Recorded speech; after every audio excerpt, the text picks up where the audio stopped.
Buenos días, mundo. La ciudad despierta. Suena el desayuno de la resistencia.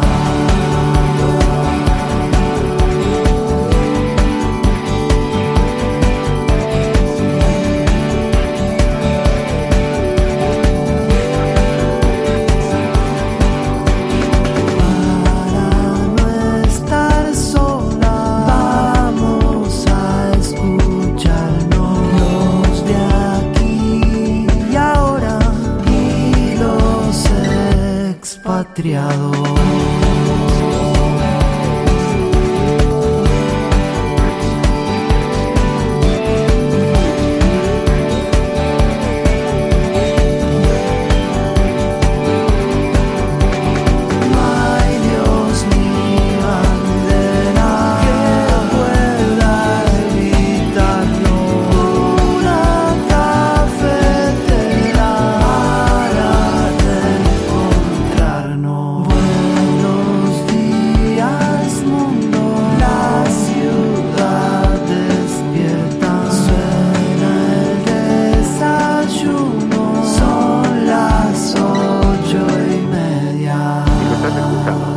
La Resistencia y no estás sola.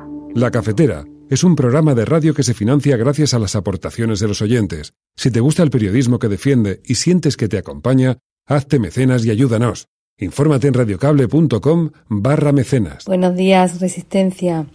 Soy Mari Carmen Benítez, una sevillana afincada en Algeciras, y bueno, quería mandar este mensajito para comunicaros que por fin me he hecho mecenas de la Cafetera y que para mí es todo un orgullo y una alegría, porque ya son varios los años en los que venís acompañándome día a día, tanto en directo como en la retaguardia, y bueno, es mi forma de agradecer esta posibilidad de tener una comunidad de gente súper bonita y un periodismo realmente veraz, sosegado y crítico, tan difícil de encontrar en estos días. Así que aprovecho para agradecerle al equipo de la Cafetera, a Fernando, a María, a Pilar y a todos los colaboradores el trabajo que hacéis, y a toda la comunidad cafetera, que son la caña. Larga vida a la Cafetera. Un beso para todas. Son las 8:30 de la mañana. Las 7:30 en la Casa Museo de José Saramago, en Tías, Lanzarote. Buenos días, mundo. ¿Quieres un café? ¿Quieres un café? La Cafetera. Dirige Fernando Berlín. En el programa La Cafetera de Radio Cable.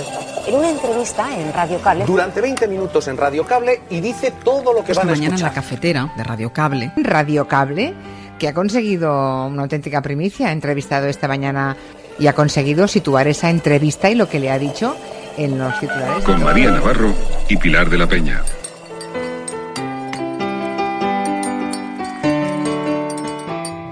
La perplejidad que provocan determinados titulares, que dan pie luego a una cascada de declaraciones de personas que uno intuye que hacen sus declaraciones porque solo han leído el titular y no una cartita de un folio. Entiendo por sus palabras que lo que está diciendo es que la señora Ayuso lea esa carta. Sí. Entiendo. Y voy a decir otra cosa, porque tengo ganas de decirla. En esta época en la que se pide perdón por todo, yo no voy a engrosar las filas de los que piden perdón. No lo voy a. Lo diga quien lo diga. Perdone usted. Oiga, con todos los respetos, 200 aniversario de la independencia de México. Enhorabuena. Y ahora me cambia usted toda la cosa y dice usted que España tiene que pedir perdón. ¿Y usted cómo se llama? Dígame usted cómo se llama, por favor. Yo me llamo Andrés Manuel López Obrador. O sea, Andrés por parte de los aztecas, Manuel por parte de los mayas, López. Eso vamos, es una mezcla. Incas. y Obrador de Santander. Antes lo hemos dicho, un mínimo de entendimiento en algunas cuestiones. Es que si nos fijamos los grandes asuntos que se supone que en este momento importan a los españoles, el entendimiento es cero. América Latina, no nos engañemos, está en una situación muy difícil. Va a salir de ella, seguramente va a salir de ella cuando los latinoamericanos descubran que han elegido mal, que lo importante de unas elecciones no es como que haya libertad en esas elecciones, sino votar bien.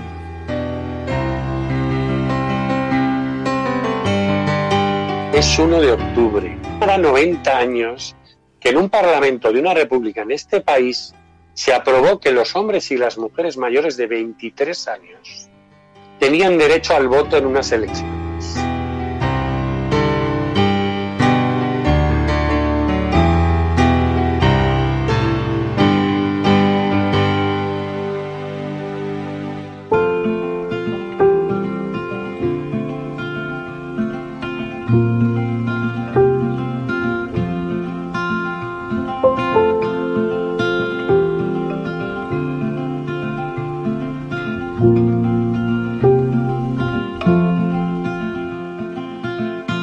Rainy days don't seem so wet. Stormy nights don't stay.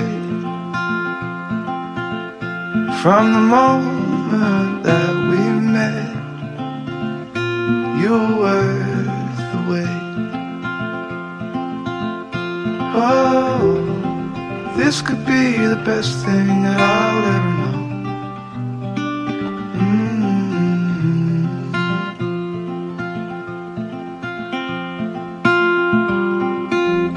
Talk for hours and never slept. Two silhouettes on the concrete steps. We watched the sun as it slowly crept from the horizon to the place we met. Oh, this could be the best thing that I'll ever know.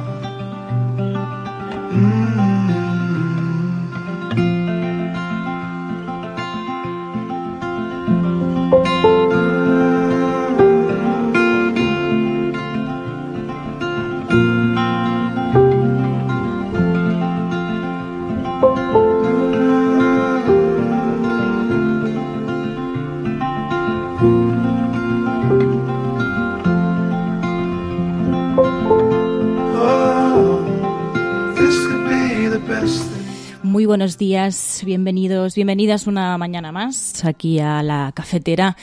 Hoy es 1 de octubre de 2021 y como habéis podido ver, el hashtag de hoy es almohadilla, la cafetera convención polémica, con 2 P's. Almohadilla, la cafetera convención polémica, porque como ya habéis podido comprobar, ayer se encargó bien Aznar, el expresidente del gobierno José María Aznar, de protagonizar la polémica en la convención del Partido Popular.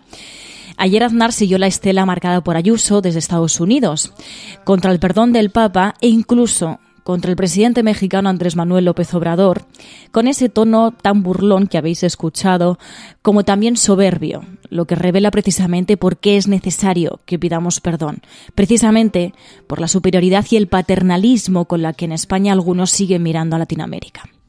Ayer no solo vimos a un Aznar desatado, también vimos a un Casado desatinado, poniendo de ejemplo a Sarkozy después de ser condenado a 1 año de prisión por la financiación ilegal. Y mientras, por otro lado, a un Rajoy pidiendo acuerdos entre gobierno y oposición. En definitiva, un Partido Popular bastante desviado. From the horizon to the place we met. Oh, this could be the best thing that I'll ever know.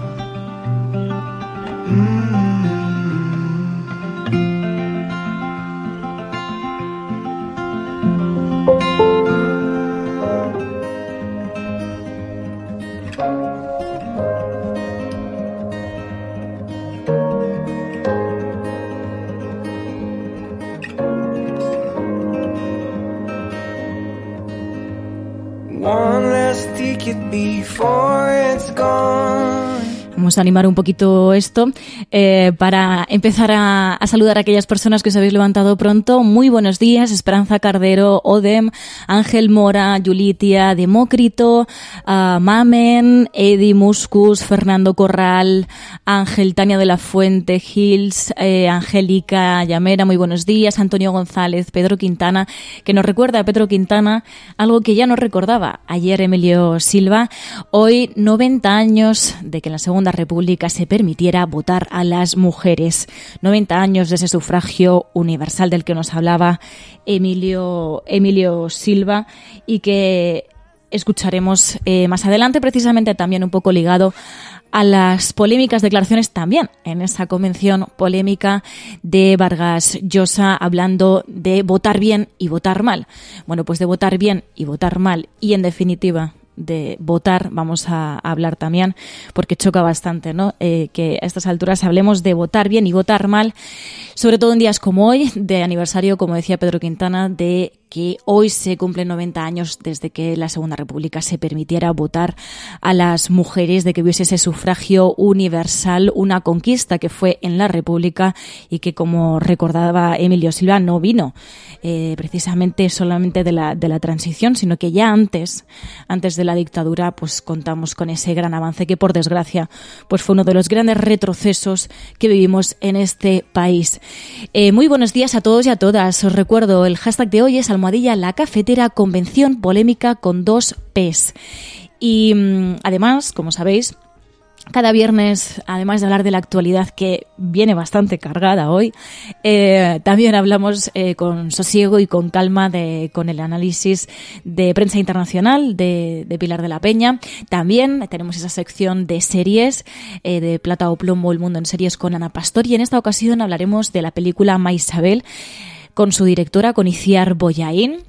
También tendremos ocasión de hablar con Pachi Freitez, que nos hablará de 1940, manuscrito encontrado en el olvido, que es una pieza inspirada en el segundo capítulo de la novela Los girasoles ciegos y que es la obra en la que está inmerso ahora mismo y que este sábado, ojo, tiene su última función en el Teatro del Barrio de Madrid, así que si podéis acercaros, no os la perdáis, es la última función en Madrid y merece muchísimo la pena, de verdad.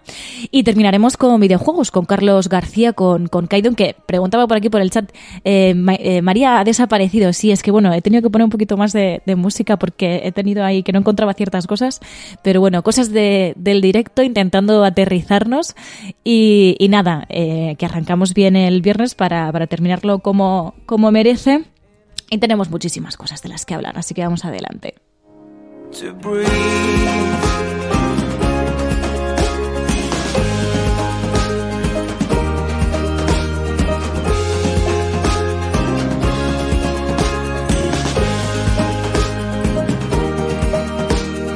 One less lie before the truth. One less fight before I lose. I ask myself, where should I go? Did I do enough to feed my soul? And you're bleeding. Vamos a empezar con el análisis de portadas. Y luego con esos audios que resumen también la actualidad, porque la verdad es que las portadas están plagadas con esa imagen, las últimas imágenes del volcán. En concreto, decía El País, el peñón volcánico que sigue creciendo. Llevaban esa imagen de portada también en el diario ABC, que hablaban de que La Palma crece 17 hectáreas por la lava arrojada al mar. Y también lo tenemos en otros periódicos, en digitales, también esas imágenes sobre ese peñón, esas 17 hectáreas que lleva ya pues hechas el volcán y por tanto pues ha hecho que la isla crezca 17 hectáreas, como decía, por la lava arrojada al mar. Esta es la imagen de portada, pero hay muchos otros asuntos. En concreto, la mayoría de asuntos han girado en torno a esa convención del Partido Popular. En concreto, pues con un Aznar contra prácticamente todo. Primero, contra las palabras de perdón del Papa. Él decía que él no va a entrar en eso, que él no va a estar en las filas de quienes piden perdón por estas cuestiones. Y voy a decir otra cosa, porque tengo ganas de decirlo. En esta época en la que se pide perdón por todo, yo no voy a engrosar las filas de los que piden perdón. No lo voy. Lo diga quien lo diga. Lo diga quien lo diga. No sabemos si es muy católico eso de no querer pedir perdón, pero bueno, que dice que últimamente se pide perdón por todo. Incluso también se llegó a burlar del presidente de México, Andrés Manuel López Obrador, en un tono, como decía, muy burlón, y además también revelando, como decía, esa superioridad con la que se sigue mirando a Latinoamérica, con la que algunos siguen mirando desde España a Latinoamérica. Perdone usted, oiga, con todos los respetos, 200 aniversario de la independencia de México, enhorabuena. Y ahora me cambia usted toda la cosa y dice usted que España tiene que pedir perdón. ¿Y usted cómo se llama? Dígame usted cómo se llama, por favor. Yo me llamo Andrés Manuel López Obrador. O sea, Andrés por parte de los aztecas, Manuel por parte de los mayas, López. Eso es, vamos, es una mezcla. Incas. Y Obrador de Santander, por mayor señor. Hombre, es que si no hubiesen pasado algunas cosas, perdone, usted no estaría ahí.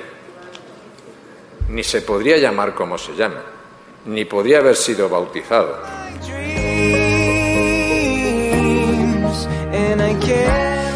Bueno, parece que como si tuviesen que darnos las gracias por su propia existencia, ¿no? El caso es que la jefa de gobierno de la Ciudad de México ya ha respondido a Aznar. Claudia Sheinbaum decía: aquí está, señor Aznar, la diferencia entre un gobernante humanista con visión y un racista. Es el Estado español quien pierde una oportunidad histórica al no reconocer las atrocidades cometidas contra los pueblos indígenas. De hacerlo, avanzarían hacia un mundo sin discriminación. Así respondía la jefa de gobierno de la Ciudad de México a las palabras de Aznar, que ya nos están trayendo problemas internacionales. Pero bueno, revela ayuda también para revelar también la necesidad que hay de pedir perdón desde un país como España, desde el que algunas figuras, nada más y nada menos que un expresidente del gobierno, habla con esa superioridad y con esa soberbia hacia Latinoamérica. Poco más que tienen que agradecernos su existencia, ¿no? Ni siquiera tendría ese nombre, ni siquiera estaría bautizado. Pero el caso es que además en esta polémica también ha entrado la Conferencia Episcopal Española y no parece que esté a favor de lo que está diciendo el Partido Popular. Así que el Partido Popular se está ganando enemigos hasta en la Conferencia Episcopal Española. En concreto se los está ganando Isabel Díaz Ayuso. Así hablaba este portavoz de la Conferencia Episcopal Española sobre la carta del Papa. Decía que no era exactamente lo que había dicho, ese perdón, que se pidiese ese perdón hacia América Latina, y le pedía a la presidenta de la Comunidad de Madrid que se leyese la carta. Perdonen un poco este énfasis, ¿no? Pero es un poco la perplejidad. Os lo digo, vosotros sois periodistas. Entonces, la perplejidad que provocan determinados titulares que dan pie luego a una cascada de declaraciones de personas que uno intuye que hacen sus declaraciones porque solo han leído el titular y no una cartita de un folio. Entiendo por sus palabras que lo que está diciendo es que la señora Ayuso lea esa carta. Sí. Entiendo. Sí. Bueno, pues también han sido víctimas de esa salida de contexto y el caso es que, bueno, pues Isabel Díaz Ayuso ya se ha buscado pues esa reprimenda por parte de la Conferencia Episcopal Española, que hasta la fecha pues se entiende que son aliados del Partido Popular y que tienen postulados similares, así que veremos también cómo afecta a las relaciones entre el Partido Popular y la Iglesia toda esta polémica que ha iniciado Isabel Díaz Ayuso y a la que se han unido nada más y nada menos que figuras como el expresidente José María Aznar. Como decía, mientras Pablo Casado pues sigue sin atinar y ponía a Sarkozy de ejemplo en esa convención del Partido Popular. Lo ponía de ejemplo cuando además hemos conocido que ha sido condenado a 1 año de prisión por la financiación ilegal de su campaña en 2012. Durante el mandato de Nicolas Sarkozy quedó muy claro que no se toleraba ninguna condescendencia con los movimientos independentistas de Cataluña. Y todos los esfuerzos que hizo el gobierno español contaron con su apoyo como presidente de Francia y también como presidente de turno de la Unión Europea cuando tuvo esa responsabilidad. Lo que queremos hacer es tomar los buenos ejemplos de gestión, los buenos ejemplos siempre basados en unos principios y unos valores compartidos. Cuando hemos estado separados de nuestros principios, el rédito electoral siempre ha sido menor. Cuando hemos sido fieles a los principios y a los valores, siempre los ciudadanos nos lo han agradecido.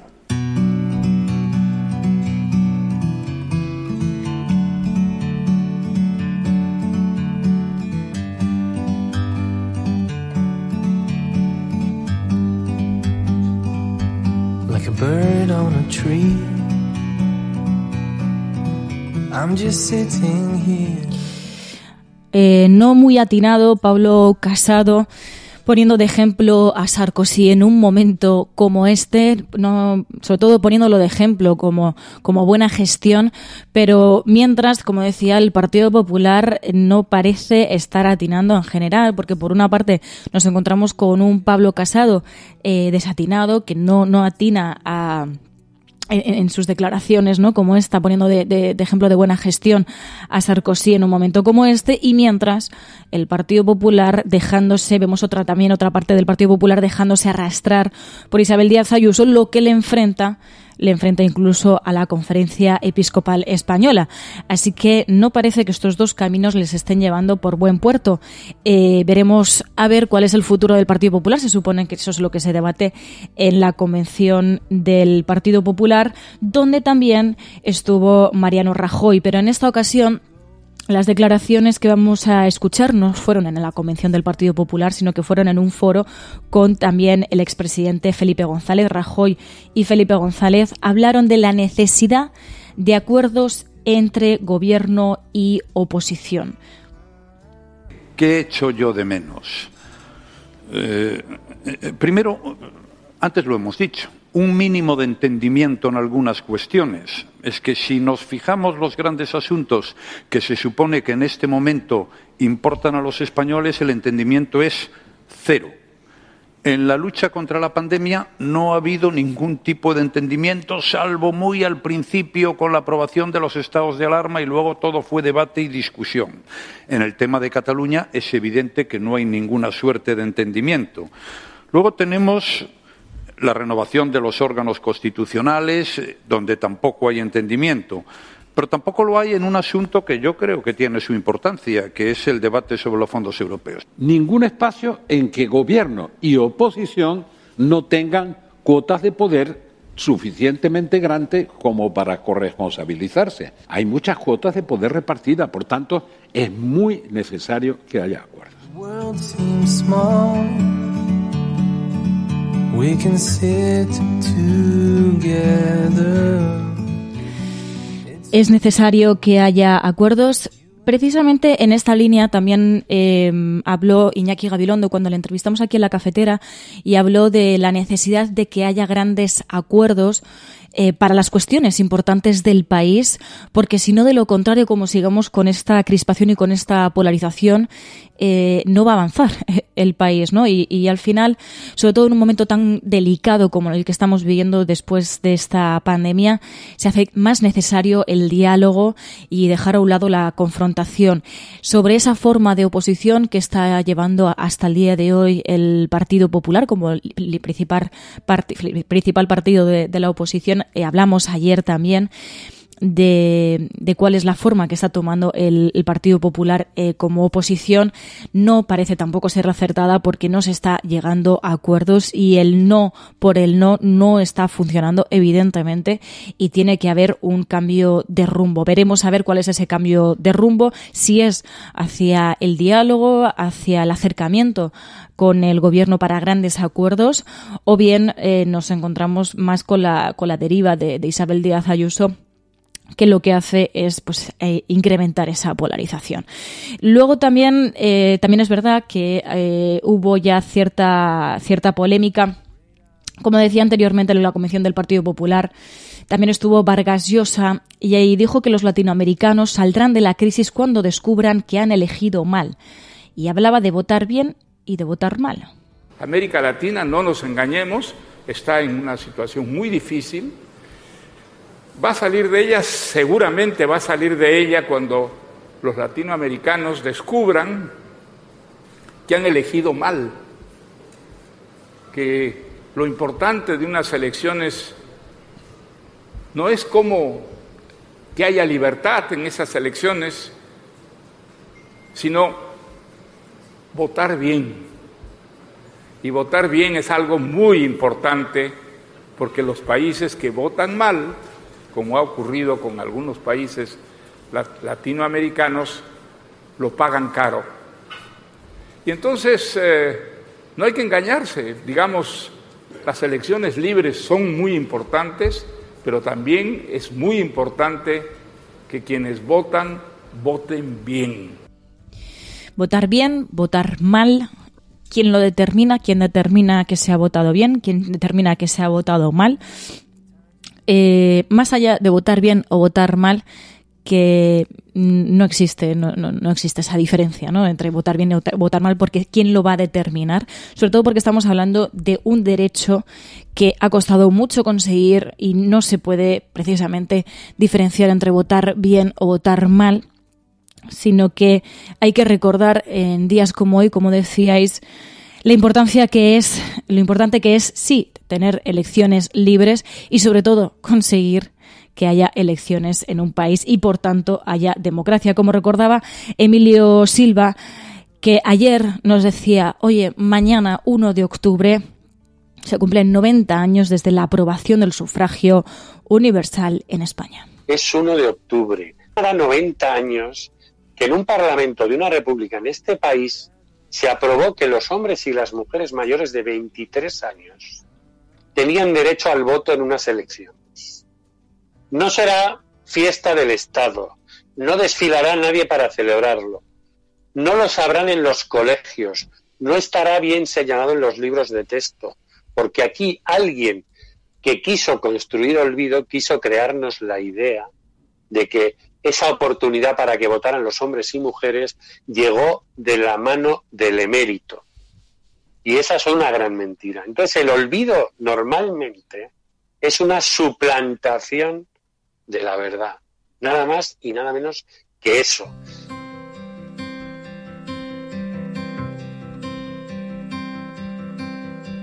Darling, I know it's hard to let go. Soon I will hold you again. Longer days when I'm away, but we'll both pretend to be bold. Darling, I've never been bold.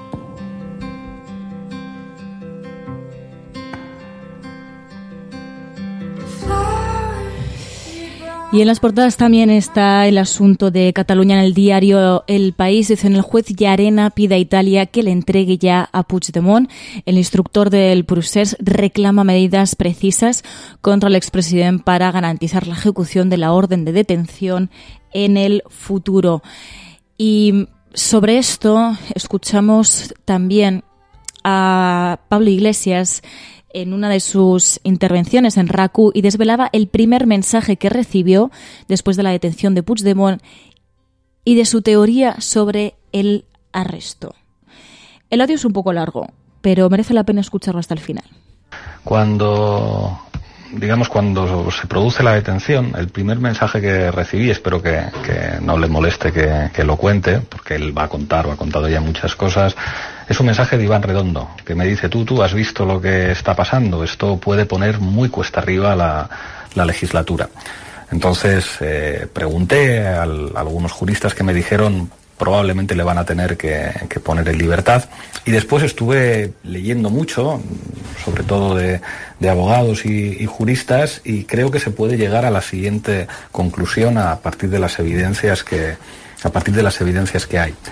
Es una operación que el gobierno desconoce, y el propio Marlaska, reconoce que se queda, con cara de alequines cuando se entera de esto. Tampoco lo conoce el gobierno italiano. Y parece que es una operación en la que hay algunos jueces que todo el mundo conoce, pero que sí sabían sectores de la cúpula policial, como han reconocido públicamente, que estaban reunidos y se enteran antes que el propio gobierno. La hipótesis que algunos juristas me han trasladado a mí es: ¿por qué esto a lo mejor podía salir con Italia y no podía salir con otros países? Bueno, pues porque Italia solicita regularmente la extradición de mafiosos que viven en España, y España es siempre muy diligente a la hora de tramitar esas extradiciones. Y digamos que en este caso podía sonar la flauta, y lo que no era esperable que hiciera a la vista de la situación jurídica de Puigdemont, ningún juzgado, pues ni de Francia, ni de Bélgica, ni de Alemania, ni de ninguna parte, a lo mejor podía sonar la flauta en Italia. Claro, si esto efectivamente ha sido así, esto es gravísimo, porque esto querría decir que hay sectores de lo que algunos han traducido del inglés como Estado profundo, del Deep State, muy interesados en que esta legislatura se acabe antes de tiempo y en que el gobierno pierda los apoyos imprescindibles para sacar adelante los presupuestos y mantener la legislatura con vida. Esto es muy grave, y a mí, de todas las hipótesis que he leído, que me han explicado, esta me parece la más sensata. Y creo que eso debería hacer reflexionar a todos los actores para entender que si la derecha judicial, la derecha policial y la derecha mediática está tan interesada en hacer que los frágiles acuerdos y espacios de diálogos que existen entre las fuerzas políticas que hacen viable la legislatura se rompan, a lo mejor es una razón para saber que se tienen que mantener y que hay que continuar con la hoja de ruta del diálogo.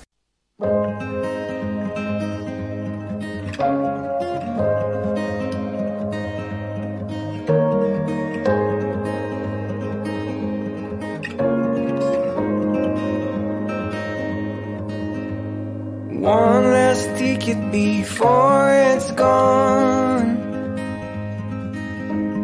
One less summer before.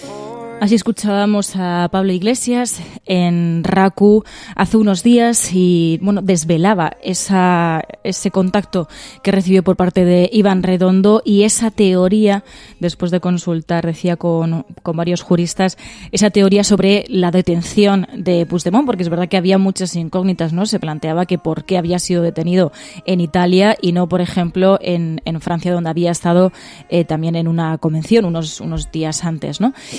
Este es un tema que centra las portadas. También el diario El Mundo dice: Llarena reprueba al gobierno y pide la entrega de Puigdemont. Pero el caso es que también es verdad, como comentábamos ayer, que en la agenda de temas que afectan directamente al día a día de la gente, este no es uno de los asuntos primordiales. Sí lo son, por ejemplo, las pensiones, sí lo son también la violencia de género. Ayer la ministra de Igualdad, Irene Montero, decía: vamos a blindar el pacto contra la violencia de género. Además de meterle urgencia, trabajo y determinación a la tramitación de la Ley de Garantía Integral de la Libertad Sexual, que llega a su debate de totalidad, como saben, en las próximas semanas en el Congreso, estamos trabajando en la reforma de la Ley 1/2004 para, a través de esa reforma, poder hacer permanente el Pacto de Estado contra la Violencia de Género, que se convierta en ley, que sea permanente, y blindar, por supuesto, su financiación, que es fundamental para poder desarrollar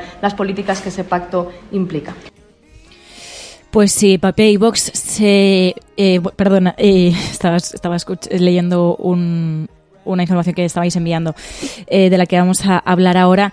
Escuchábamos ahora, como decía, a la ministra de Igualdad, Irene Montero, hablando de blindar ese pacto contra la violencia de género, y como he dicho anteriormente, también se habló de las pensiones. Ayer en el Congreso de los Diputados, PP y Vox se quedaron solos en su intento de tumbar la reforma de las pensiones en el Congreso, y precisamente una de las declaraciones más virales en el Congreso de los Diputados durante ese debate sobre las pensiones fue la declaración de Íñigo Errejón, que decía: ¿cómo puede ser que PP y Vox voten de esta manera, se queden solos en ese intento de tumbar la reforma de las pensiones en el Congreso?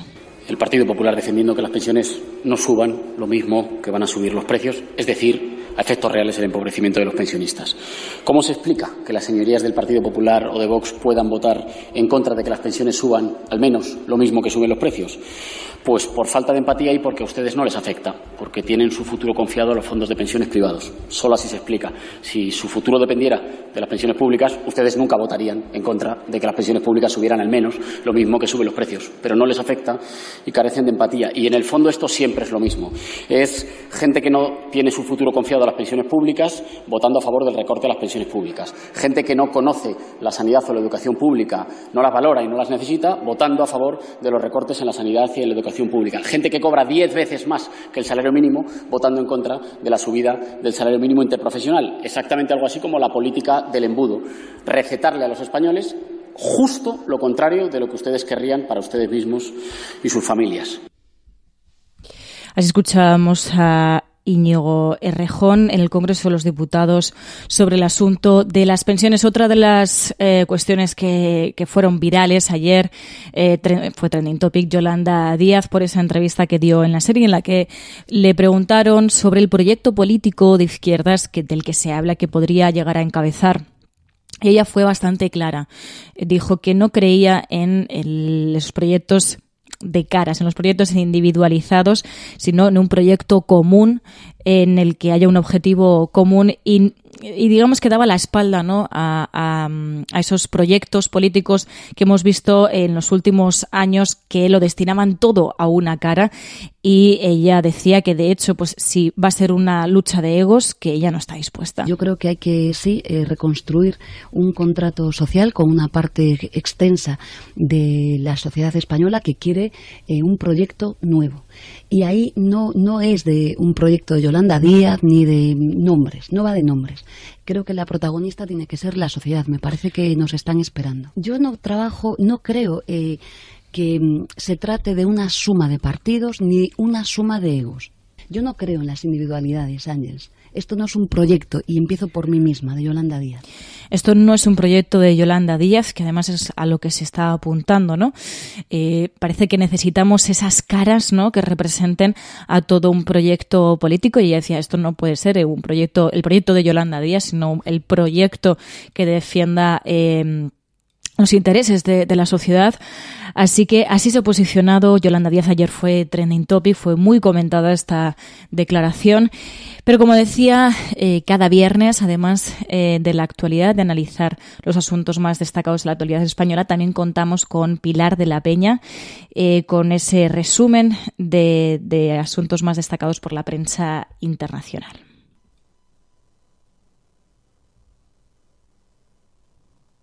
Podrán decir todos los periódicos del mundo lo que quieran. secessionist parties in Catalonia have wasted no time following the reconvening. Vamos a esta hora con información de último minuto. A esta hora en España, el ex vicepresidente del gobierno... En España finaliza el recuento de votos en los comicios municipales y autonómicos con una participación del... En las últimas semanas hemos podido comprobar cómo los medios de comunicación internacionales... Imagínense cualquier lector de la prensa extranjera que descubre que al que se propone para el Banco Mundial... A Spanish nurse who helped treat 2 Ebola victims in Madrid has tested positive for the disease herself. Spain announced that a nurse is the latest to be diagnosed.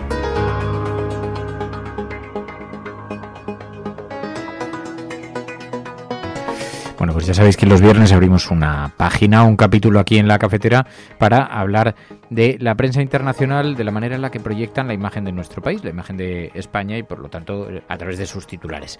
Y lo hacemos con Pilar de la Peña. Buenos días.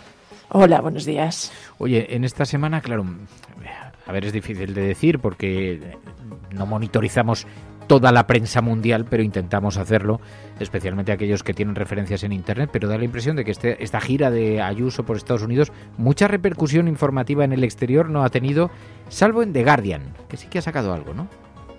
Sí, la verdad es que, por ejemplo, buena parte de los medios que han cubierto la presencia de la presidenta madrileña en Estados Unidos eran nacionales. No encontraron prácticamente ningún medio americano o norteamericano alguna referencia al viaje de Isabel Díaz Ayuso, pero el que sí se ha hecho eco de algunas de sus palabras ha sido The Guardian, el diario británico, que bueno, el titular de la noticia algo así como que Ayuso discrepaba con el Papa por pedir perdón a México, ¿no? Y era un artículo que firmaban su corresponsal aquí en España, Sam Jones, y también la corresponsal en Italia, Ángela Giuffrida, porque les llamaba la atención pues esta reacción que había tenido la presidenta madrileña, asegurando que no entendía el comentario del Papa Francisco por haber pedido perdón a México cuando, según ella, los conquistadores españoles pues habían llevado el catolicismo, la civilización y la libertad a América Latina, ¿no? El diario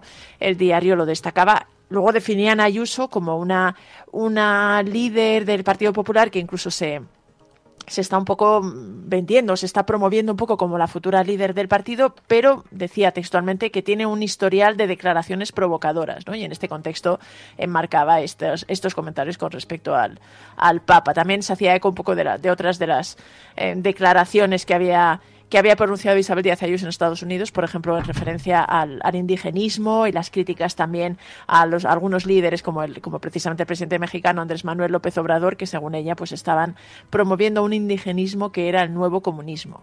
Así que ha sido, ya te digo, no ha tenido mucha repercusión el viaje de Isabel Díaz Ayuso para vender Madrid, como ella lo anunciaba, pero sí algunas de estas declaraciones de la presidenta madrileña. Otro asunto que ha tenido también repercusión en el exterior es esta batalla que vive interna el Partido Popular, la guerra fratricida, y que Casado parece temer que Ayuso se vuelva demasiado poderosa, ¿no?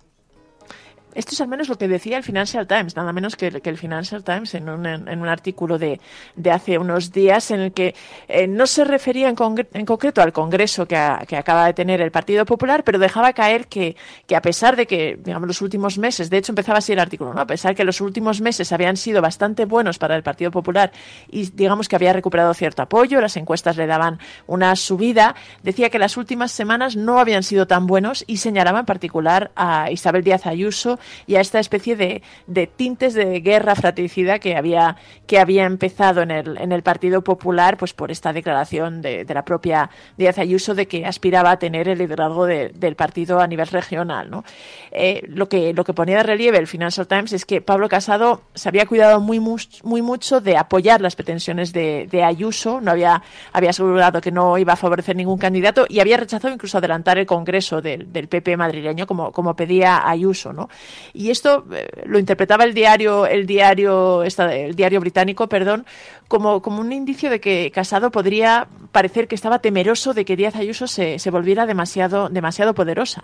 Y también señalaba este diario que parecía que era hasta cierto punto asumible y se podía concebir que realmente Isabel Díaz Ayuso estuviera intentando proyectarse como posible futura líder del partido a a nivel nacional, especialmente si pierde las elecciones, y además había tenido alguna que otra puya hacia Pablo Casado, recordando que, por ejemplo, que había perdido 2 elecciones y que en realidad el Partido Popular se unía cuando tenía alguien que ganaba elecciones, ¿no? Lo que señalaba el Financial Times es que toda esta batalla y toda esta pugna que parecía haberse iniciado, pues indicaría que va a haber ciertas intrigas en el Partido Popular que se van a prolongar en el tiempo, y que esto es en sí mismo buena noticia para Pedro Sánchez. Y luego hemos visto todo este vodevil de la detención de Puigdemont. Esto ha tenido mucha repercusión, siempre todo lo relacionado con Cataluña tiene mucha repercusión en el exterior, pero ha sido muy destacado en la prensa internacional, ¿verdad?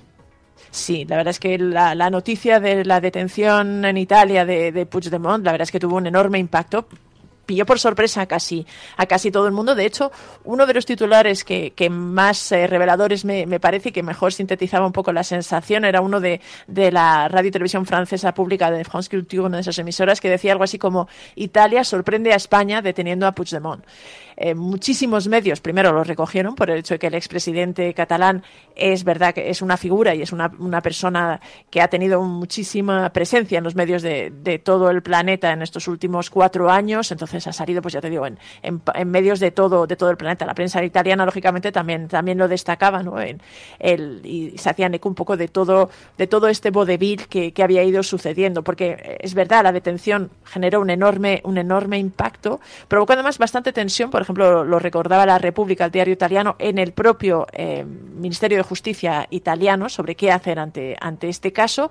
Pero es verdad que muy pronto pues se supo que Puigdemont había sido liberado, que además el juez había dictado pues su liberación sin ningún tipo de medidas restrictivas, y de hecho a los pocos días pues el expresidente catalán pudo volver y viajar a Bruselas, y esto ha hecho pues bueno una serie de artículos que luego han analizado todo esto. El New York Times, por ejemplo, destacaba que el expresidente catalán había salido de Italia y había vuelto a burlar, entre comillas, el último intento de España por juzgarle, algo así. También La Estampa también señalaba un poquito en este sentido que parecía que Puigdemont había vuelto a burlarse de España, al menos de los intentos de la justicia por juzgarle y por sentar en el banquillo por la organización del referéndum y por todo el proceso, ¿no? Pero buena parte de los medios internacionales también destacaron que esta detención y que el hecho de que se hubiera reactivado la causa de Carles Puigdemont era realmente un engorro y un problema para el gobierno de Pedro Sánchez, ¿no? Muchos recordaban que precisamente hace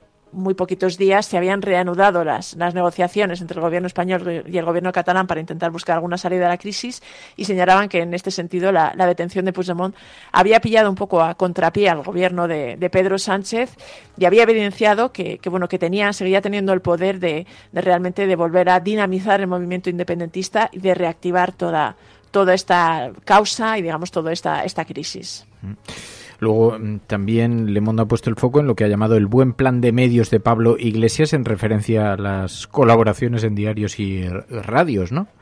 Sí, esto ha sido un reportaje de Sandrine Morel, de la corresponsal aquí en España, que se titulaba así un poco con este juego de palabras un poco, ¿no? de buen plan mediático de Pablo Iglesias, y lo que ponía de relieve es que aunque ha abandonado la política y ha dejado la vicepresidencia y la política activa en mayo, que había estado varios meses en silencio absoluta, pero que desde septiembre estaba colaborando e interviniendo en 5 medios de comunicación, ¿no? Mencionaba 2 radios, 2 diarios, un digital, y que era un poco la manera que había, digamos, retomado Pablo Iglesias para seguir difundiendo sus ideas y mantener su lucha política.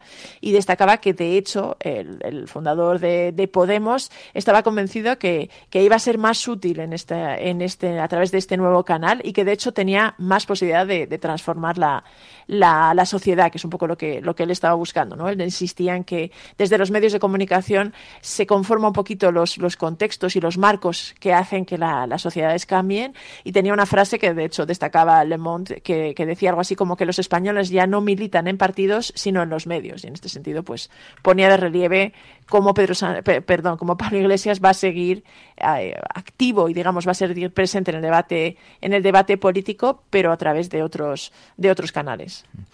Oye, también nos llamaba la atención, varios medios internacionales han advertido de que las fricciones entre Argelia y Marruecos pueden amenazar el suministro suministro de gas a España. ¿Has visto esto? ¿Qué dimensión tiene? Bueno, la verdad es que no es algo nuevo de todo, es algo que ya se venía comentando. De hecho, esta semana ha estado en Argelia el ministro de Asuntos Exteriores, José Manuel Álvarez, que es una noticia que también han destacado varios medios internacionales, que además coincide con este fallo que hablábamos ayer mismo, este fallo de la justicia europea, pues anulando los acuerdos de comercio y de pesca que tenía la Unión Europea con Marruecos precisamente por la cuestión del Sáhara, y todos estos asuntos se entretejen un poco en la crisis y en las fricciones que mantienen Argelia y Marruecos, que de hecho, no sé si recordarás, pero hace un poco más de un mes Argelia anunció que rompía relaciones diplomáticas con Marruecos, y todo esto se produce en un momento en el que está a punto de vencer el contrato de un gaseoducto que sirve para que Argelia envíe el gas natural que tiene en sus tierras, lo envíe a España, ¿no? Pero es que es un gasoducto que pasa a través de Marruecos, es un acuerdo al que llegaron pues los tres actores principales de esta cuestión, y que el acuerdo expira el 31 de octubre y Argelia parece que no lo quiere renovar, con lo cual se abriría ahí un momento de incertidumbre y una cierta amenaza para el suministro de gas a España, ¿no? Entonces, en este sentido, varios medios desde prensa francesa, como France 24, RFI, también el Washington Post lo ha recogido, varios diarios marroquíes también han puesto de relieve este asunto, que bueno, iremos viendo cómo se conforma, pero cierta advertencia de que el suministro de gas a España podría haberse comprometido si realmente estas fricciones hacen que sea imposible renovar este acuerdo, no se busca una solución alternativa. Y además lo haría en un momento en que ya hay bastante tensión en España con el precio de la energía, y de cara al invierno, que siempre es un momento de mayor tensión y mayores necesidades. Pues Pilar de la Peña, muchas gracias, como siempre, Pilar. Gracias a vosotras y a la Resistencia. La Cafetera y Neutral presentan Plata o Plomo. El mundo en series. En el Juego de Tronos, o ganas o mueres. Con Fernando Merlín y Ana Pastor. ¿Sabes dónde estás? Es una radio pirata. De la zona neutral. Nos recuerda un poco por qué luchamos. La noche es oscura y alberga horrores. La noche es oscura y alberga horrores. Nada cambia de golpe. Si estuvieras en una bañera que se calienta poco a poco, morirías hervida sin darte cuenta. Plata o plomo, el mundo a través de las series de televisión, de las películas, de los documentales, cada semana con Ana Pastor, Neutral. Ana Pastor, muy buenos días. Muy buenos días, Berlín. Y esta semana tenemos un extraordinario recorrido. Maisabel es una película dirigida por Itziar Bollaín. Me ha parecido fabulosa, extraordinaria. Creo que retrata con una enorme sensibilidad un asunto que en España sigue siendo complejo de explicar.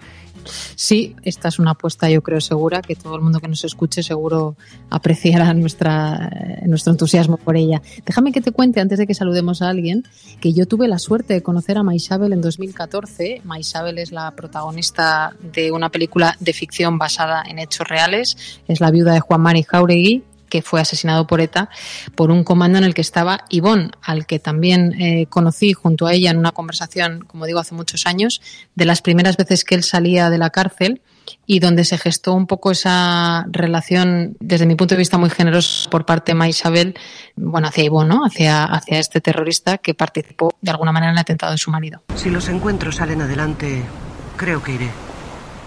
Solo faltaría que yo no diera ejemplo. Pero claro que me da miedo. Sobre todo por María. ¿Qué va? María es fuerte. Y frágil. Las dos cosas. Ahora con todo esto está alterada. Y yo lo último que querría es abrirle otra vez el duelo. Cuando mataron a Juan Mari, yo sabía que no me iba a hundir. Porque teníamos el mismo compromiso y los dos pensábamos lo mismo. Pero ella... Me quedé muy marcada por la relación entre ellos, que es lo que le queremos preguntar a quien vamos a saludar. Itziar Bollaín, muy buenos días. Hola, buenos días, ¿qué tal? Bueno, en primer lugar, Itziar, de verdad, felicidades, enhorabuena, porque es un asunto bien complejo. La vivencia tanto de las víctimas como de terroristas, como los entornos, todo lo que rodea a estas experiencias, supongo que no te pareció un proyecto en absoluto fácil cuando te lo plantearon, ¿no? No me pareció fácil, no. Me parecía que valía muchísimo la pena contarlo, pero que claro, que nos íbamos a meter en un territorio donde hay todavía, hay y habrá para siempre. Las víctimas, ese dolor no se va a ir. Entonces sabes que te estás metiendo en un terreno donde hay gente que ha sufrido y que sigue sufriendo mucho. Y luego en otros terrenos, como por ejemplo el de ellos, que son más desconocidos, un poco tabú, porque hablar de terroristas pues no es fácil, pero bueno, por lo menos sí tenía la tranquilidad de que estas personas en concreto habían hecho un gran cambio, un enorme cambio. Fue lo primero que nos contó Maisabel Lasa, a Isa Campo, que es la otra guionista, y a mí, nos dijo, estos no son los mismos hombres que mataron a Juan Mari, y desde ahí fue desde donde dijimos, bueno, pues vale la pena, y vale la pena escucharlos por lo que dicen, porque su discurso es un alegato contra la violencia brutal. Entonces, a esa certeza, digamos que me agarraba y pensaba, bueno, si la gente ve la película, si la gente no se acerca a ella con prejuicios, verá que esto es un alegato contra la violencia y contra ETA y contra todo lo que ha significado, ¿no?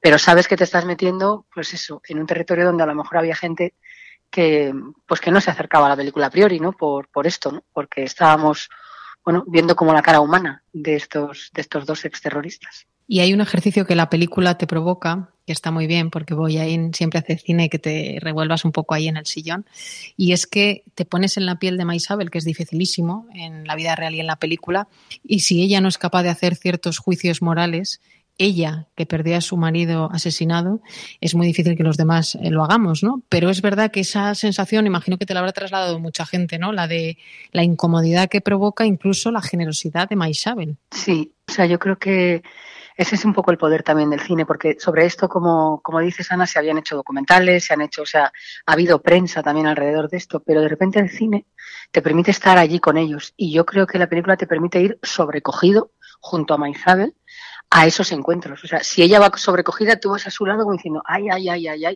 que se va a encontrar con estas personas que son las que más daño le han hecho, ¿no? Y yo creo que eso lo hace la película, ¿no? Te lleva con ella, y a veces, claro, estás incómodo y a veces dices, ¿yo estaría allí o yo saldría corriendo? O sea, yo creo que te remueve muchas cosas. Es la historia de Maisabel Lasa, la viuda de Juan Mari Jáuregui, que fue gobernador civil de Guipúzcoa, y Maisabel se incorporó al programa de mediación, pudo entrevistarse con los dos miembros del comando terrorista que acabó con la vida de su marido. Entonces, en todo este proceso, que es un proceso de una extraordinaria dificultad, con los entornos, con las familias, es retratado por Itziar Boyain, en la que han dicho, Itziar, que es la mejor película de tu carrera. Yo alucino. Bueno, yo es que todavía estoy digiriendo lo que ha pasado con la película, porque aunque yo tenía la certeza de que la historia valía la pena, nunca sabes si se va a recibir así, cómo se va a recibir. Y la verdad es que tanto por la prensa como por artículos de opinión de periódicos y puntos de vista tan extremos como La Razón o Gara, pues coinciden en que lo que cuenta la película vale la pena, que está bien contado y que tiene una carga de humanidad y de profundidad que vale la pena ver. Luego nos está respaldando el público, o sea, la taquilla va fenomenal. O sea, yo de verdad que ni en mis mejores sueños pensaba que esta historia podía llegar así. A mí la historia me parece impresionante, me parece que valía la pena contarla mucho. Pero siempre tienes miedo, ¿no? El público de repente dice, uy, otra historia de ETA. Porque aquí tenemos un país que en cuanto cuentas 3 cosas de un tema ya lo hemos contado. Cuando fíjate si no habrá cosas que contar. Pero me está desbordando la respuesta, está siendo maravillosa, de verdad, y en Twitter, o sea, toda la gente que la ve sale, tiene ganas además de decirlo. O sea, que es muy bonito. ¿Y ahora qué sabes de él? Que era gobernador civil. Y ya está. Destrozas una vida. Y eso es todo lo que sabes de él. Pero de Lasa y Zabala seguro que sí sabes, ¿no? Pues Juan Mari contribuyó a esclarecer ese caso. Y testificó contra Galindo. Cuando salió del juzgado me dijo que no sabía quién lo iba a matar antes, si Galindo o ETA. Al final fuiste tú. Es una película para gente inteligente, porque abordáis las profundidades del alma humana desde muchas perspectivas. Creo que otra de las habilidades es también revelarnos estos procesos de reconciliación que se producen en algunas cárceles, que están muy alejadas para los ojos también, y que nos revelan estas conversaciones que se dan. Pero para ti supongo que fue un descubrimiento también, ¿no? ¿O conocías cómo funcionaban? Sí, no lo conocía. Nos empapamos, Isa Campo y yo, Fuimos a ver a Esther Pascual, que es la mediadora que coordinó los encuentros. Hubo más mediadores, pero ella estuvo ahí. Nos leímos su libro, por supuesto, hablamos mucho con ella, porque es muy fascinante, o sea, todo el proceso de la mediación, cómo los preparan a ellos, o sea, ella tenía que estar segura de que ellos no se van a justificar, no, porque todo eso haría daño a la víctima. Entonces, el centro de los encuentros es la víctima, es paliar de alguna manera ese dolor, si es que eso es posible, y luego de paso, ellos también, este encuentro con la víctima les ayuda en su proceso de autocrítica y de reinserción. Y era todo fascinante. Y luego lo que tú has dicho, o sea, hay muchas cosas que no conocemos, tanto de las víctimas como de ellos. Todo eso que se genera alrededor de Maisabel, pues la hija le parece bien que vaya, pero ella es incapaz de ir, la amiga víctima tampoco quiere ir, los amigos no lo entienden. Y luego en el mundo de ellos, igual, hay una incomprensión. Por supuesto, salirse de la banda supone ser unos traidores, incluso tiene cierto riesgo para sus familias. O sea, son muchos mundos los que están ahí contenidos, de los que yo personalmente sabía poco, y luego descubro que la gente, pues a no ser que lo haya vivido en primera persona, pues tampoco conoce. Aitor, que soy Ivonne. Ivonne, estoy con el chaval. Déjanos tranquilos, ¿vale? Venga, Marc, Ocen. ¿Qué pasa? Aitor, ¿qué pasa? Pues pasa que no estamos de acuerdo con lo que has hecho. ¿Quiénes no estáis de acuerdo? Esa no es la forma, Ivonne. No puedes actuar tú solo como te dé la gana. No es justo para los que están ahí comiéndose la condena a pulsos. Espera. Yo estoy dentro, ¿te acuerdas? Y me quedan 20 años. No me parece que esté haciendo lo que me dé la gana. Llevo 10 años dentro y creo que la última vez que nos vimos fue porque yo fui a tu bar a decirte que no me importaba que hubieras dejado la organización. Y no podías. ¿Te acuerdas? ¿Te acuerdas? No podías soportarlo. Y te defendí cuando decían que merecías un tiro a la cabeza. ¿Qué pasa? Como te pillaron y cumpliste 5 miserables años, ya te has convertido en un héroe. Qué fácil, ¿no? Sin hacer nada, qué valiente. Y lo mío es una traición.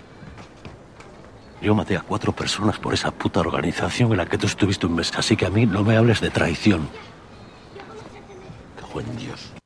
He leído una entrevista tuya, creo recordar, en El Diario, que decías que era espantosamente natural entrar en la banda terrorista ETA en cierta época. Y la verdad es que llama la atención, en la historia real de Ivonne, el terrorista, entró, si no recuerdo mal, en la cárcel con 19 o 20 años y salió con 40 y tantos, en una España diferente, en un entorno diferente. El mundo había cambiado al completo, él entró muy joven, había participado en un atentado, así que por eso entró en la cárcel, pero es verdad que era una naturalidad, como tú dices, espantosa. Sí, esto es una cosa que me contaban mucho ellos, bueno, pues gente del equipo, gente que ahora tiene 40. Claro, desde otro lugar que no es Euskadi, tú lo ves como el terrorismo es una cosa cruel, salvaje y absolutamente espantosa y muy lejos de ti. Pero allí no es que no esté lejos de ti, sino que, bueno, yo creo que ETA hizo una enorme labor junto con Batasuna, de que todos aquellos que tuvieran algunas inquietudes que van desde el feminismo hasta la insumisión, pasando por el sindicalismo o por la ecología, todo lo tenían de nacionalismo. Entonces, no es que fuera natural, porque luego cada uno entró o no entró en la banda, o sea, esto es así y no, y obviamente no todo el mundo entró, ni mucho menos, pero que había un ambiente muy favorable a por lo menos participar de acciones y participar, porque lo tenían todo, o sea, tuvieron esa habilidad, desgraciadamente, ¿no? De atrapar a muchas sensibilidades en esa misma dirección todo.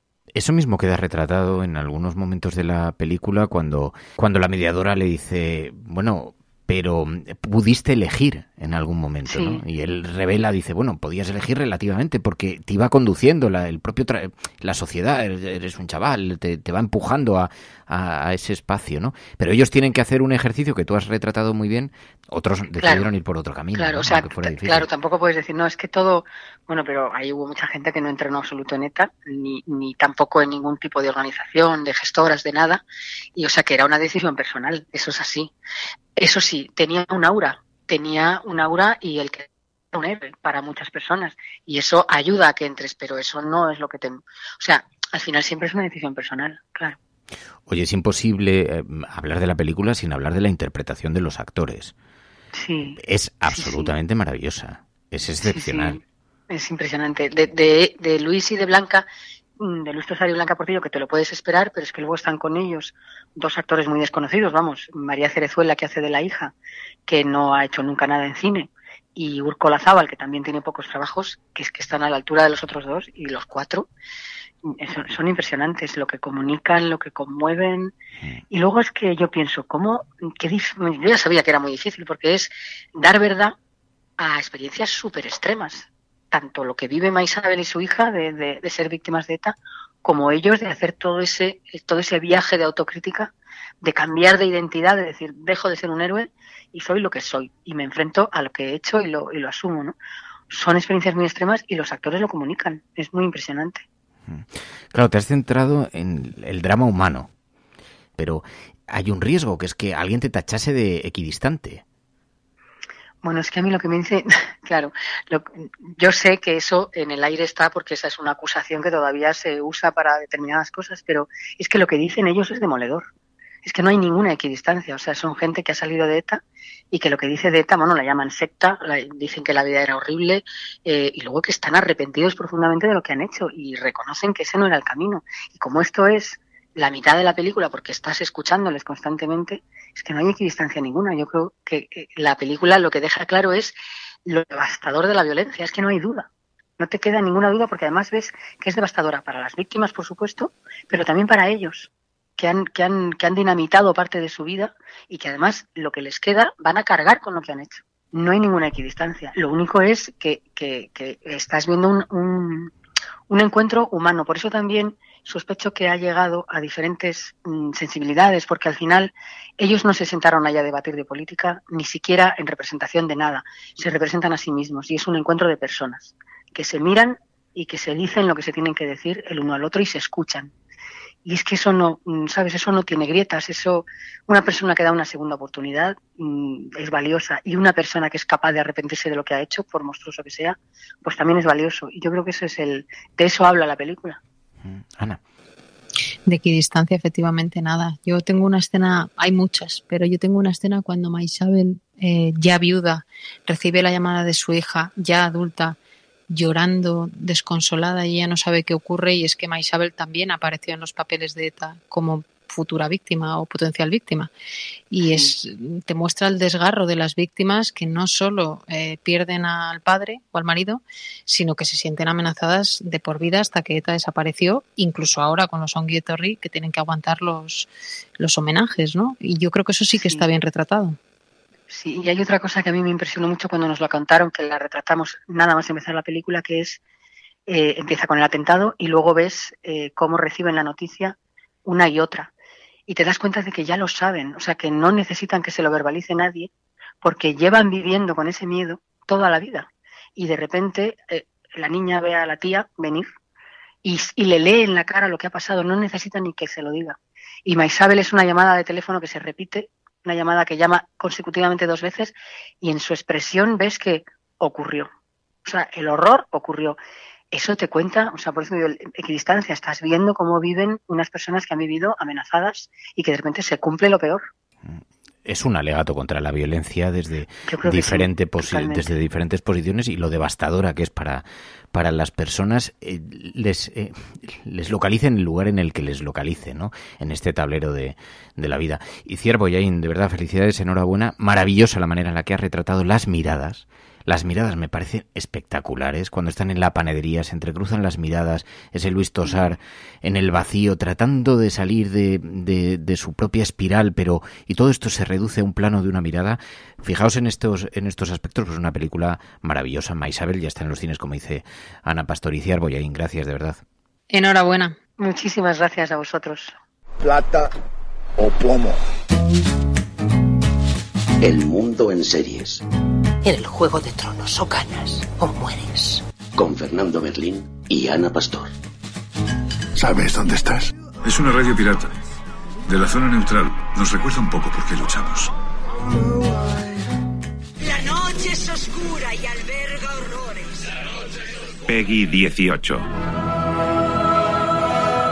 Pues es viernes en la cafetera, el día en el que abrimos una página para hablar de videojuegos, y esta semana, claro, decían en el grupo de Discord, pues sería muy interesante abordar algunos títulos. Hay algunos oyentes de la cafetera que son muy jugones de estos títulos, por ejemplo, que ya son muy conocidos estos juegos, por ejemplo, Halo.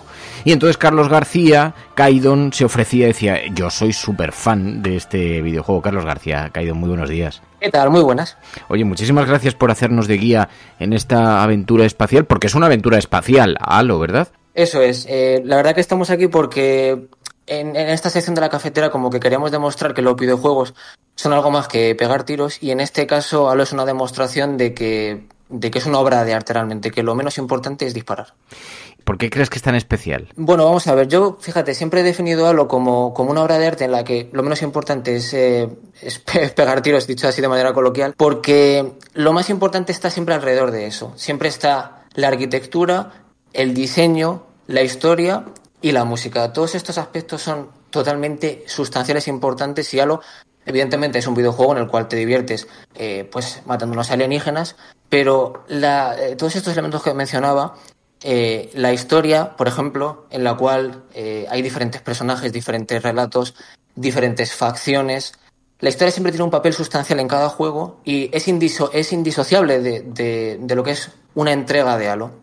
De hecho, hay ahora mismo más novelas de Halo que videojuegos. Inicialmente salieron los juegos, pues cada año más o menos, cada 3 años salía un juego, pero luego las novelas se convirtieron como el foco, por así decirlo, principal para explorar la historia.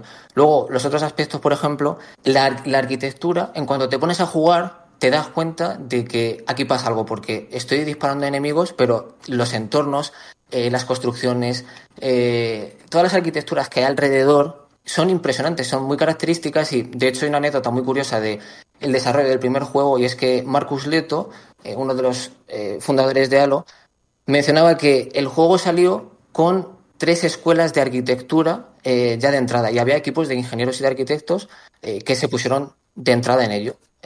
Luego otros aspectos, como por ejemplo el diseño, también es muy importante, porque todos los diseños de las armas, de los vehículos, de los escenarios, todos los diseños siempre son icónicos, son únicos y son fácilmente identificables, y te permiten tener una riqueza visual que en otros juegos, por ejemplo, no puedes apreciar. Una cosa que me llama la atención es que tú hiciste tu TFG, tu trabajo de fin de grado, sobre este videojuego, porque has estudiado arquitectura y encajaba en ese registro, ¿no? Pues sí, la verdad que como tenía todos estos componentes tan importantes de diseño y arquitectura, yo pensé, digo, pues mira, ya que vamos a hacer el TFG y me dan la opción, que además es una disciplina que se está desarrollando mucho en las escuelas de arquitectura, el usar los videojuegos como TFG.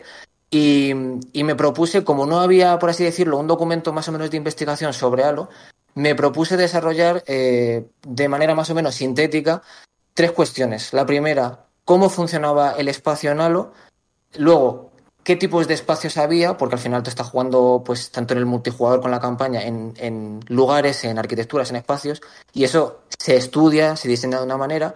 Y por último también, trabajar 2 de los 3 estilos arquitectónicos que hay en el juego, y que han tenido diferentes mutaciones, diferentes desarrollos, pero que al final crean un lenguaje propio que hay que recordar, estamos dentro de un videojuego, o sea, no estamos hablando de la Grecia antigua, no, es que en este videojuego se han desarrollado estilos arquitectónicos concretos. Hay gente que escucha la sección que a lo mejor no juega a videojuegos o que no ha jugado nunca, pero empiezas a apreciar, cuando llevas un tiempo jugando, empiezas a apreciar algunos aspectos de los videojuegos, como por ejemplo este tipo de cosas, los diseños en las creaciones, ¿no? Los edificios dentro del videojuego, los escenarios, la manera en la que los diseñadores han creado mundos completamente paralelos y totalmente alternativos a la realidad, y han conseguido, y en algunos casos son con unos desarrollos de una extraordinaria calidad, ¿no? Y esto se empieza a apreciar también dentro de él. Porque esta es una historia espacial. Cuéntanos un poco la historia.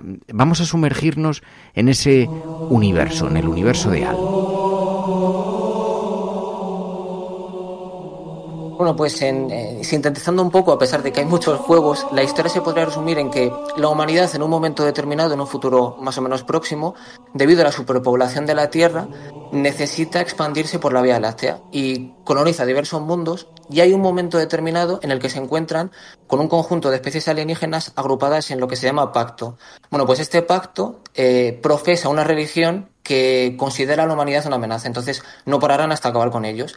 Y esta religión que tiene el pacto venera a unos seres extintos en la galaxia 100.000 años antes, conocidos como Forerunners, y que, como ya digo, están extintos, pero dejaron su tecnología diseminada y dispersa por los diferentes planetas, estructuras, y aquí está un poco el meollo de la cuestión. O sea, Halo es un juego en el cual humanos y alienígenas siempre están a tortas, y entre medias está todo lo que es el potencial, la tecnología Forerunner, y todas las historias. La verdad que no hay ningún juego en el que puedas decir esta historia no es interesante, porque todos los juegos siempre abordan historias interesantes, diferentes enfoques, diferentes personajes, más desde los alienígenas, más desde los Forerunners o más desde los humanos. Siempre hay muchos enfoques y todos interesantes.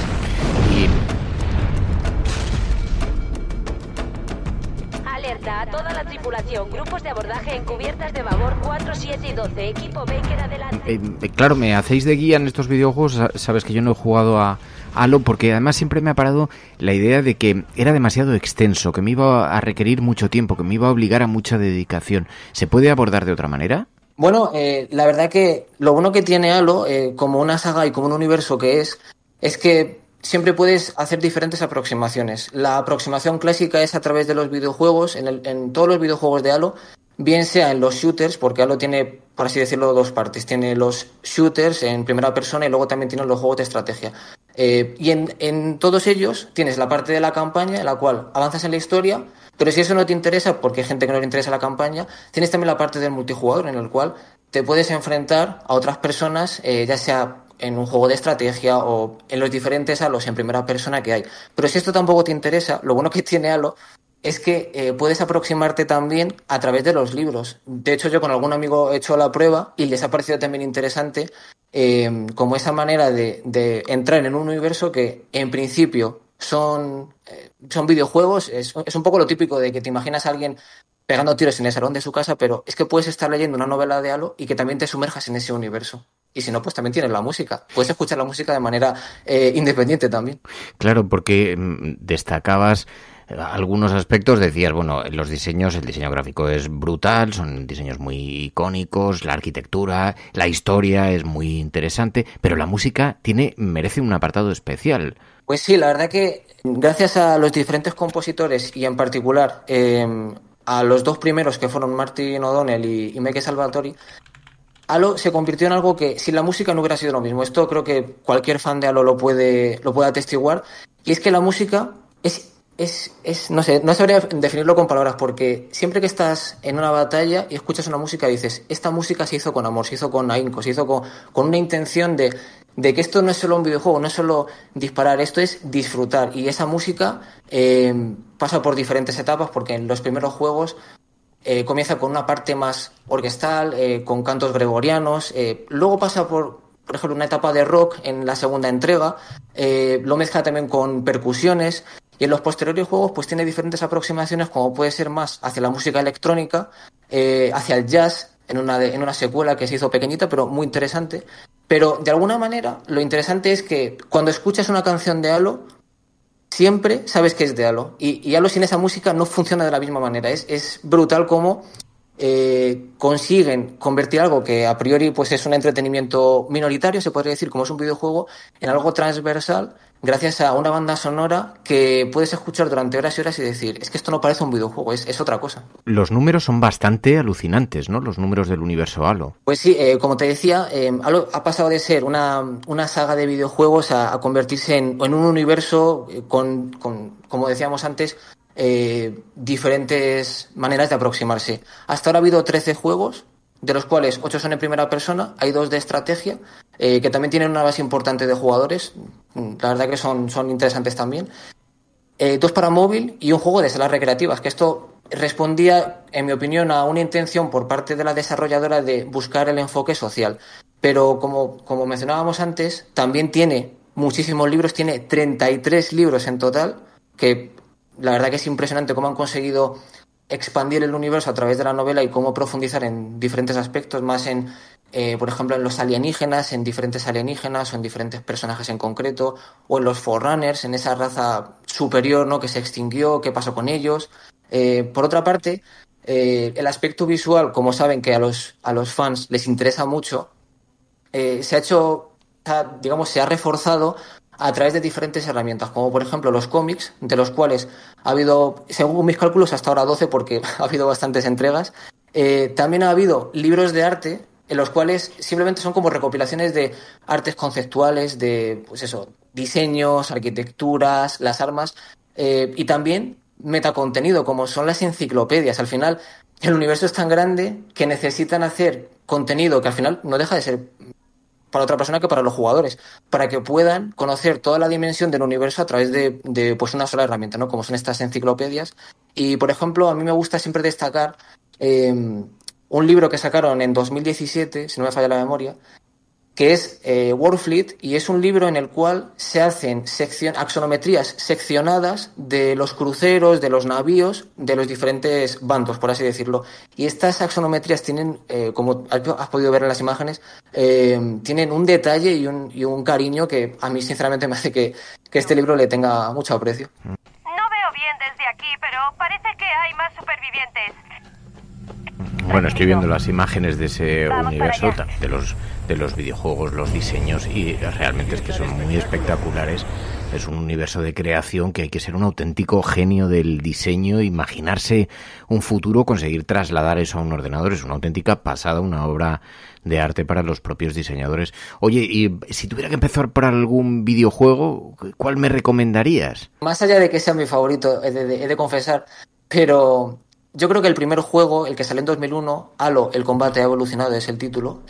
Creo que como reúne al final todos los aspectos de los que estamos hablando, me parece que es la mejor manera de entrar en la saga. Además, a pesar de ser de 2001, tienes la opción de jugarlo con los gráficos de entonces, que son más modestos, porque es un juego de 2001, aunque ha envejecido bien, he de decir, pero también tienes la opción de jugar con unos gráficos nuevos que se hicieron a posteriori con motivo de la celebración del aniversario. Entonces, yo, si alguien quiere entrar en Halo, creo que la primera entrega, por la historia, por la música, por los diseños, por la jugabilidad, que también es muy importante en Halo y que es fantástica, creo que el primer Halo es una gran opción. Y además ahora mismo hay una oferta muy interesante porque Halo está tanto en Xbox como en Windows y en Steam, y en una recopilación de juegos que se llama la colección del jefe maestro, este está incluido, pero además están incluidos otros 5 juegos, con lo cual por un precio bastante razonable puedes jugar a 6 juegos y pues no salir de casa a lo mejor en 3 meses. Bueno, pues es esta recomendación tan interesante para esta semana de Carlos García, de Kaidon, el videojuego Halo. Y desde luego me seduce bastante la idea, o sea que quizá le abra una puerta, una ventana de oportunidad. Kaidon, de corazón, gracias. A vosotros, hasta siempre. La Cafetera es un programa de radio que se financia gracias a las aportaciones de los oyentes. Si te gusta el periodismo que defiende y sientes que te acompaña, hazte mecenas y ayúdanos. Infórmate en radiocable.com/mecenas.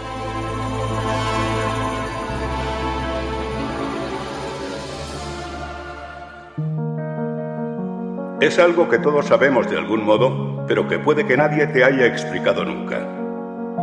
Si tú a tu hijo antes de una carrera le dices, te vas a caer, tú no vales para esto, ese niño se va a caer. No hay más opciones, porque le has hecho creer que es posible. Y hay algo que le empuja a cumplir la profecía. Pero si en lugar de eso a ese mismo niño le dices, corre, vuela, no te detengas, y si te caes, aquí estoy para levantarte, ese niño jugará mejor que si nunca le hubieras dicho nada. Hay una responsabilidad ineludible en cómo hablamos, en cómo tratamos a los demás, porque nuestras palabras tienen un poder más grande de lo que nunca hubiéramos imaginado. Cada día tienes la opción de cortar las alas de los demás, hablando del miedo y de la incertidumbre. O puedes dejar que tus palabras les empujen hacia sus metas, confiando en la capacidad infinita que hay dentro de todo ser humano. Se conoce como efecto Pigmalión y funciona en cualquier momento de nuestras vidas.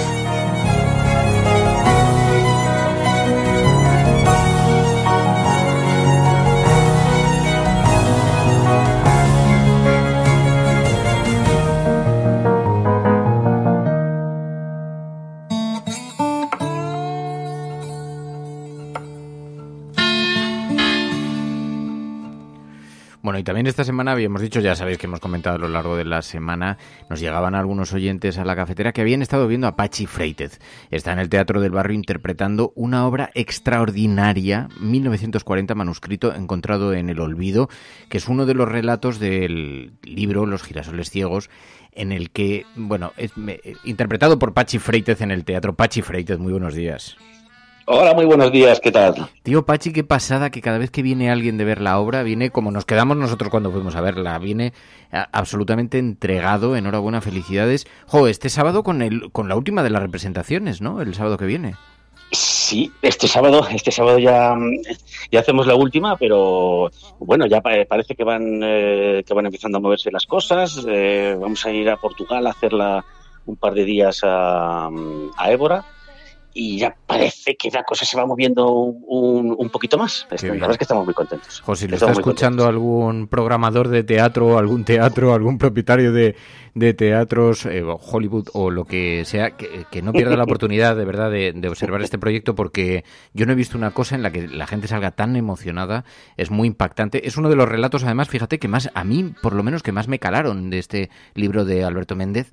Y yo no sé, interpretarlo supongo que también tiene en ese sentido, su profundidad, su dificultad, ¿no?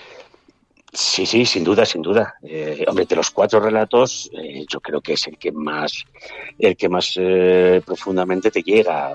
Es que simplemente partiendo de la premisa del principio que se puede contar, que es 2 jóvenes que huyen de Madrid, en la guerra civil, cuando Franco entra en Madrid, ellos huyen con la intención de llegar a Francia, y cuando están en los altos del Parque Natural de Somiedo, ella se pone de parto, se tienen que refugiar en una cabaña y allí ella muere durante el parto.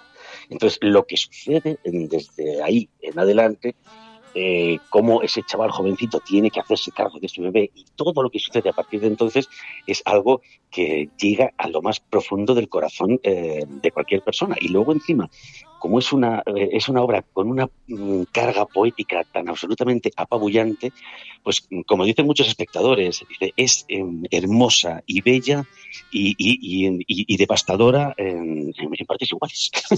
Así es.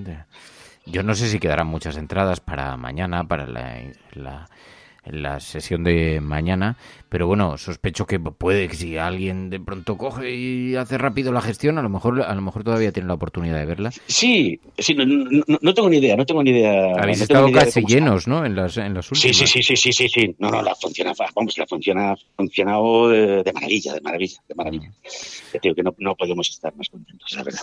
Oye, y tú has estado ensayando durante todos estos meses otra obra de teatro que hubo un primer preestreno, luego hay algunos bolos, claro, hay mucho cuello de botella con todas las obras que durante la pandemia quedaron paralizadas, pero vais a estar representando en todo caso de aquí en adelante, ¿no? Exacto, sí. Estrenamos, me imagino que muchos oyentes cafeteros habrán visto la película Entre Copas, una película magnífica de 2 amigos que se van de bodegas por ahí los dos.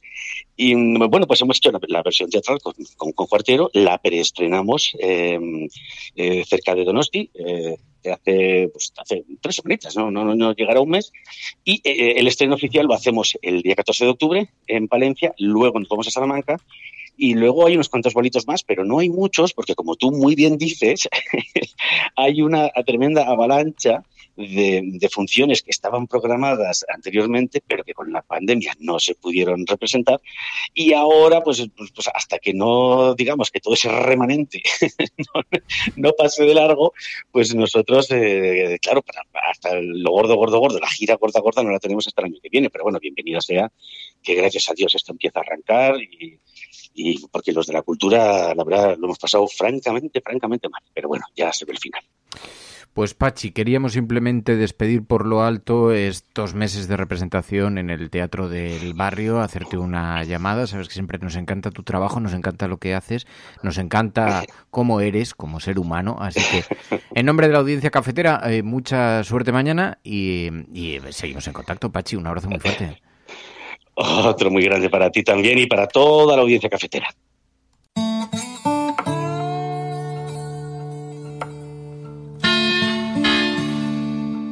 La Cafetera, es un programa de radio que se financia gracias a las aportaciones de los oyentes. Si te gusta el periodismo que defiende y sientes que te acompaña, hazte mecenas y ayúdanos.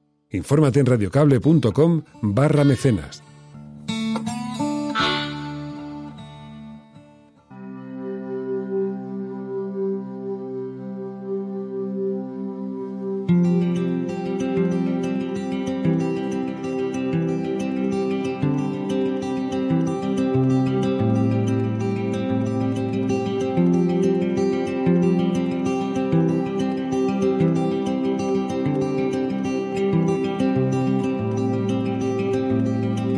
Everybody's walking toward the dead road on a place in a foreign world. Tattooways and broken like. Pues hasta aquí el programa de hoy, Resistencia. Muchísimas gracias a todas y a todos por estar aquí una mañana más. Esperamos que hayáis disfrutado del programa, que disfrutéis del viernes, que disfrutéis del fin de semana, que descanséis, porque el lunes vamos a volver todavía con más energía y con más ganas de seguir resistiendo, venga lo que venga. Así que recordad, si estáis escuchando esto, no estáis solas. Muy buenos días, muy buenas tardes o muy buenas noches.